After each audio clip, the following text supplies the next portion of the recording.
Dear student, now we can pass the journal entries. Before that, you should know some important terms and how to treat that transaction. For example, if the word commence into the business, or started the business. If the words commence or started the business means we have to open capital account.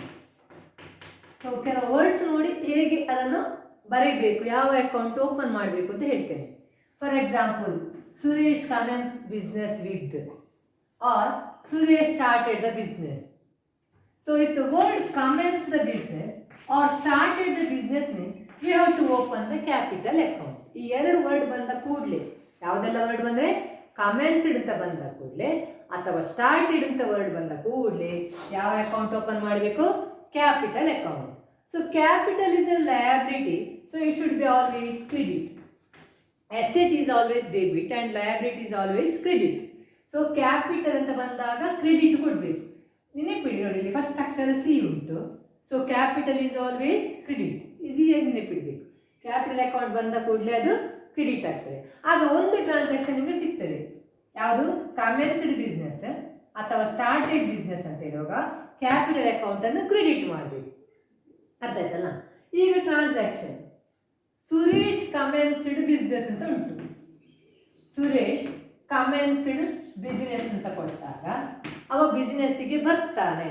ಬಿಸ್ನೆಸ್ಸಿಗೆ ಬರುವಾಗ commence business with rupees 20,000 ಅಂತ ಕೊಡ್ತಾರೆ. Commence business with ಅಂತ ಹೇಳಿದ್ರೆ ನಾವು ಬಿಸ್ನೆಸ್ಗೆ ಬರೋದು ಅಂತ ಹೇಳಿದ್ರೆ ಅವನು ಹಣ ಹಾಕ್ತಾನೆ ಅಂತ ಅರ್ಥ. That is if any person introduces cash into business is nothing but capital. ಅವೇನಾದ್ರು ಇಂಟ್ರಡ್ಯೂಸ್ ಮಾಡ್ತಾನೆ ಅಂತ ಹೇಳುವಾಗ ಅದು ಕ್ಯಾಪಿಟಲ್ ಆಗ್ತದೆ. ಸೊ ಕಮೆನ್ಸ್ ಬಿಸ್ನೆಸ್ ಅಂತ ಹೇಳಿದ ಕೂಡಲೇ ಏನು ಮಾಡಬೇಕು? ನೀವು ಕ್ಯಾಪಿಟಲ್ ಅಕೌಂಟ್ ಅನ್ನು ಕ್ರೆಡಿಟ್ ಮಾಡಬೇಕು. ಕ್ರೆಡಿಟ್ ಟ್ರಾನ್ಸಾಕ್ಷನ್ ಬರೆಯುವಾಗ ನಾವು ಯಾವಾಗಲೂ ಟು ಕ್ಯಾಪಿಟಲ್ ಅಂತ ಬರೀತೀವಿ. ಡೆಬಿಟ್ ಫಸ್ಟಿಗೆ ಬರೋದು, ಮತ್ತೆ ಟು ಹಾಕಿ ಕ್ರೆಡಿಟ್ ಬರೆಯೋದು. ಸೊ ಅವನು ಬಿಸ್ನೆಸ್ಸಿಗೆ ಬರಬೇಕಾದ್ರೆ ಅವ ಏನು ತರಬೇಕು? ಹಣ ತರಬೇಕು. ಸೊ ಆ ಹಣ ನಮಗೆ ಬರ್ತದೆ. So cash they comes in. ಬಿಸ್ನೆಸ್ಸಿಗೆ ಬರುವಾಗ ಹಣ ತಗೊಂಡು ಬರ್ತಾನೆ ಅಂತ. Commences business with cash rupees 20,000 ಅಂದರೆ ಕ್ಯಾಶನ್ನು ಇಟ್ಕೊಂಡು ಬರ್ತಾನೆ. Cash is a real account. Debit what comes in. When introducing cash in to business, cash comes in. So the entry is cash account debtor to capital account because the word commence is there. Same type, if it is like this, Suresh started business with rupees 20,000 means, started means we have to open the credit or credit the capital account or open the capital account. When he is starting the business, the cash comes into the business, so cash account should be debited. Once again, if the word commenced or started is given, then we have to open the capital account, and capital account is always credit. Capital account is always credit. The next one is, if the word purchased goods or bought goods, if these two words are given, then we have to open the purchases account. ಇದು ಎರಡು word ಬಂದರೆ, ಯಾವುದು ಬಂದರೆ bought goods. This word is important. The word should be goods. Goods ಬರುವಾಗ ಮಾತ್ರ ನಾವು purchase account ಅನ್ನು use ಮಾಡ್ತೇವೆ. ಬಾಟ್ ಗೂಡ್ಸ್ ಬಂದರೆ ಅಥವಾ ಪರ್ಚೇಸ್ಡ್ ಗೂಡ್ಸ್ ಅಂತ ವರ್ಡ್ ಬಂದಾಗ ಮಾತ್ರ ನಾವು ಯಾವ ಅಕೌಂಟ್ ಓಪನ್ ಮಾಡಬೇಕು? Purchases. If the word is like this, purchased furniture means it is not A purchases account. Example, ಈಗ ಗೂಡ್ಸ್ ಬರುವಾಗ ಮಾತ್ರ ನೀವು ಪರ್ಚೇಸ್ ಅಕೌಂಟ್ ಅನ್ನು ಮಾಡಬೇಕು. ಅದೇ ಪರ್ಚೇಸ್ಡ್ ಫರ್ನಿಚರ್ ಬಂದರೆ ಅಥವಾ ಬಾಟ್ ಫರ್ನಿಚರ್ ಬಂದಾಗ ಯಾವುದೇ ಅಕೌಂಟ್ ಓಪನ್ ಮಾಡಲಿಕ್ಕಿಲ್ಲ, ಪರ್ಚೇಸ್ ಅಕೌಂಟ್ ಓಪನ್ ಮಾಡಲಿಕ್ಕಿಲ್ಲ. So the important things is, if the transaction that is purchased goods is there or bought goods is there, then only we have to open the purchases account. Bought goods ಬಂದರೆ ಅಥವಾ purchased goods ಬಂದಾಗ ನೀವು ಯಾವ್ದು account open ಮಾಡಬೇಕು? Purchases account. Then purchase account should be always debit. ಹೀಗೆ ಬಂದ ಕೂಡಲೇ ಯಾವುದು ಡೆಬಿಟ್ ಕೊಡಬೇಕು? ಪರ್ಚೇಸಸ್ ಅಕೌಂಟನ್ನು ಡೆಬಿಟ್ ಕೊಡಬೇಕು. Purchases account is always debit. So ಹೇಗೆ ಗೊತ್ತಾಗ್ತದೆ ಅದು ಪರ್ಚೇಸಸ್ ಅಕೌಂಟ್ ಅಂತ ಹೇಳ್ಕೊಂಡು? ವರ್ಡ್ ಪರ್ಚೇಸ್ಡ್ ಗೂಡ್ಸ್ ಬಂದಾಗ we have to open the purchase account. If the word bought goods is given then we have to open the purchases account. ಇದು ಎರಡು word ಬಂದಾಗ ನೀವು ಯಾವುದನ್ನು ಓಪನ್ ಮಾಡಬೇಕು? Purchase account. Then purchase account is always debit. Purchase account is always debit. For example, if it is given like this, just the transaction is purchased goods worth rupees 2000. If the purchased goods means one account is over, journal entry, that is purchases account, debit. Then what should be credited? When you purchase the goods, what goes out? Cash goes out. ನೀವೇನಾದರೂ purchase ಮಾಡಬೇಕಾದ್ರೆ ನಿಮ್ಮ ಕೈಯಿಂದ cash ಹೋಗ್ತದೆ. So cash is a real account.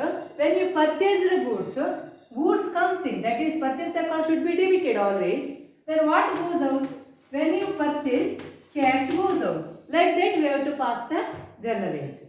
So ಏನು ಒಂದು ಗೊತ್ತಿದ್ರೆ ಸಾಕು, purchase goods ಅಂತ ಹೇಳಿ ಪರ್ಚೇಸ್ ಅಕೌಂಟ್, ಅದು ಆಲ್ವೇಸ್ ಡೆಬಿಟ್. ಪರ್ಚೇಸ್ ಮಾಡಬೇಕಾದ್ರೆ ಏನು ಕೊಡಬೇಕು? ನೀವು ಹಣ ಕೊಡಬೇಕು. ಸೊ ಹಣ ಹೋಗ್ತದೆ ಪರ್ಚೇಸ್ ಮಾಡುವಾಗ. So to cash account. ನೀವು ನಿಮ್ಮದನ್ನೇ ಅಪ್ಲೈ ಮಾಡಿ. ನೀವೇನಾದರೂ ಪರ್ಚೇಸ್ ಮಾಡುವಾಗ ನಿಮ್ಮ ಕೈಯಿಂದ ಹಣ ಹೋಗ್ತದೆ. ನೀವೇನಾದರೂ ಸೇಲ್ ಮಾಡಿದರೆ ಅಥವಾ ಯಾರಿಗಾದ್ರೂ ಸೇಲ್ ಮಾಡಿದಾಗ ನಿಮಗೆ ಹಣ ಬರ್ತದೆ. So this is like purchase account. Then when we have to open the sales account, ಇನ್ನೊಂದು ಯಾವಾಗಲೂ ಸೇಲ್ಸ್ ಅಕೌಂಟ್ ಬರ್ತದೆ. ಒಂದು ವರ್ಡ್ ಬಂದರೆ sold goods. The word is like this, sold goods. Then only we have to open the sales account. And always remember, sales account is always credit. Purchase account is always debit. Like that, sold goods is always credit. Sold goods ಅಂತ ಬಂದ ಕೂಡಲೇ ಮಾತ್ರ ನೀವು sales account ಅನ್ನು open ಮಾಡಬೇಕು. ಅಲ್ಲಿ goods ಅಂತ word ಬರಬೇಕು. Sold, sale goods R sold goods means we have to open the sales account. Remember, always sales account is credited. For example, transaction is like this: sold goods rupees 20,000. Then sales account is always credited. So sales account ಅನ್ನು credit ಮಾಡಬೇಕು. When you sell anything, cash comes in. That is real account. Cash is a real account. Cash comes in means cash account should be debited. ಅಂದರೆ ಕೆಲವರಿಗೆ sold goods ಬರುವಾಗ ಅಥವಾ sold furniture ಬರುವಾಗ sold ಫರ್ನಿಚರ್ಗೆ ಸಹ sales account ಆಗ್ತಿದೆ. ಅದು wrong. ಖಾಲಿ word it important. Goods ಬರುವಾಗ ಮಾತ್ರ ಅದು ಸೇಲ್ಸ್ ಅಕೌಂಟ್ ಆಗ್ತದೆ. ಸೊ ಸೋಲ್ಡ್ ಗೂಡ್ಸ್ ಬರುವಾಗ ಮಾತ್ರ ಅದು sales account. Sales account is always credit. Purchase account is always debit. Then next important thing is, if the word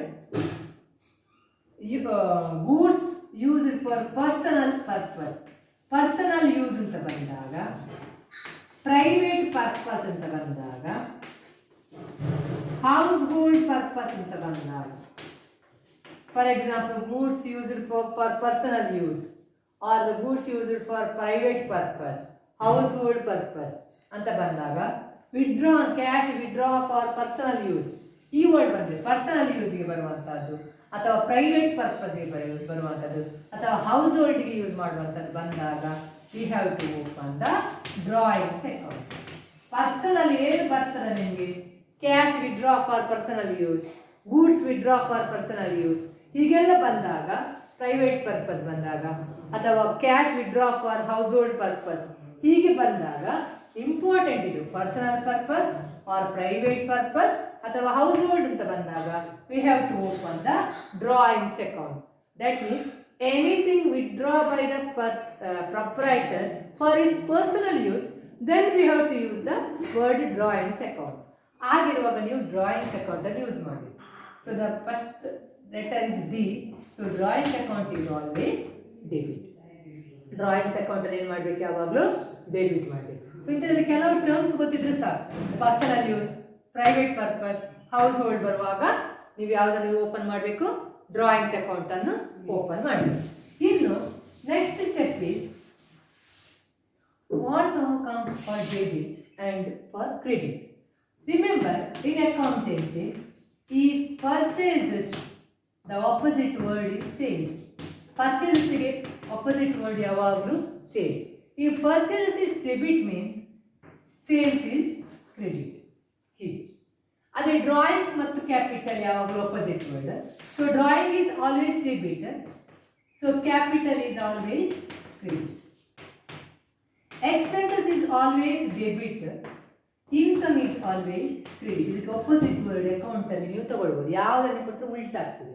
next purchases ಇಲ್ಲಾದ್ರೆ credit is purchases return is always credit. Sales return is always debit.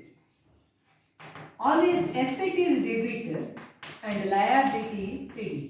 So ಇದನ್ನ opposite word ಇರ್ತದೆ. Purchases ಗೆ sales, drawings ಗೆ capital, expenses ಗೆ income, sales returns ಗೆ purchases returns, asset liability.